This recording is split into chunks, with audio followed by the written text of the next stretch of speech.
Ito na. Luto na ang aking pinaghalo-halong tatlong klaseng gulay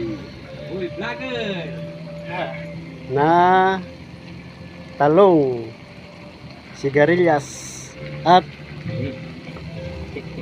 sitaw na may halong dilis, Haluan ng balbag. ginataan. Ito na yung pinaka unang tiniga na gata.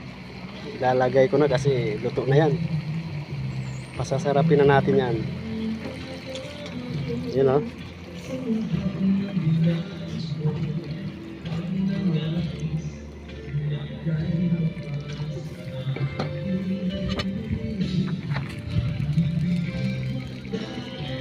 Sarap to.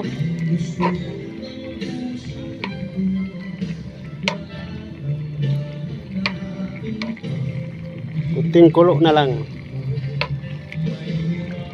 Pwede nang ulamin.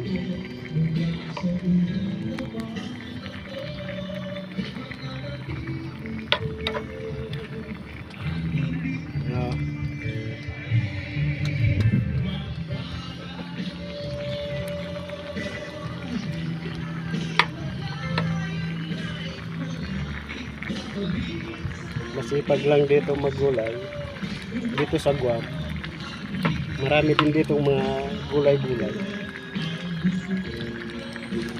kasi minsan nakakasawa meron ng ibang ulam.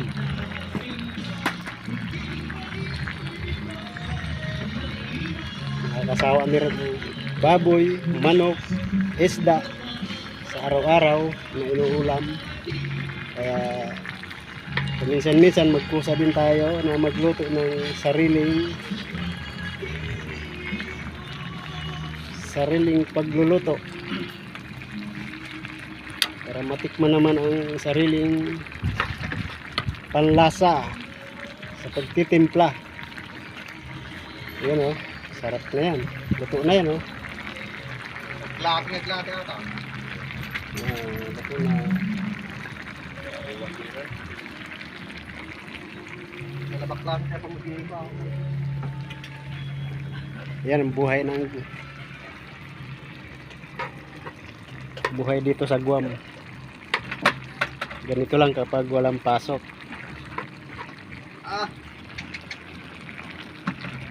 Balibag. Ayan, luto na, sarap. Daming kanin ito maubos.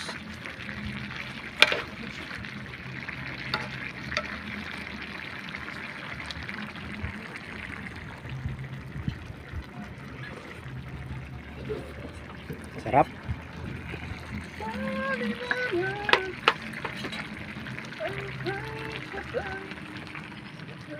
Lasahan natin ang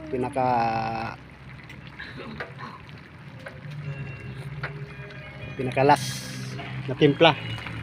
Pero masarap.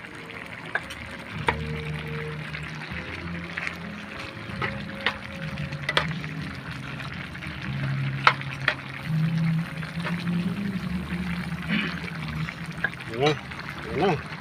Pwede na.